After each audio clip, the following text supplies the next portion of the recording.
I remember an example that happened in the US. A woman started getting adverts for nappies every time she went shopping to Walmart. And she was like, why am I getting adverts? I don't have kids. Why are you sending me this?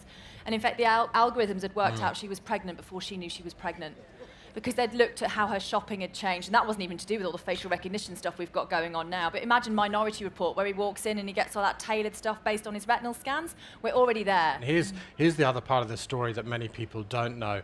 That lady was 15 years old. And her dad found out. And her dad found out. So when I started earlier by saying we shouldn't always do things just because we can with technology, that is a beautiful example of why. It was a bunch of artificial intelligence that was used there, and it creates a whole bunch of social situations that we are not ready to deal with.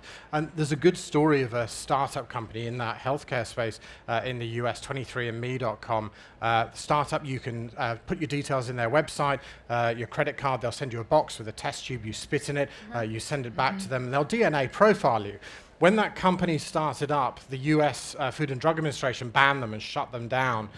Nothing wrong with the data or the reports they were doing, they were entirely accurate, but they said we're not ready yet as human beings to process this kind of information about our future.